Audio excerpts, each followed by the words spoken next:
Hey guys, welcome to another video. Today we finally get to flood the Jag Aquaticscape over here. I've planted it out a few months ago and done the dry start method, and it's ready for water.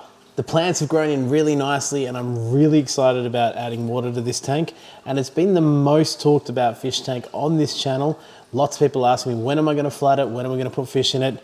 And now is the time to start that process. So I put together this clip that's nice and relaxing and nice and chilled. So sit back, relax, just enjoy this tank coming together piece by piece, and it looks fantastic at the end, trust me. Also, once you're done watching this and you see what the tank looks like, I've got a few ideas of some fish. I'll give you a hint. 3 of them have blue in them. So let me know what you think would be the best idea for stocking this tank. I'm not completely sold yet, but I'd love your help because I love this tank and I want you to enjoy it just as much as I do.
you.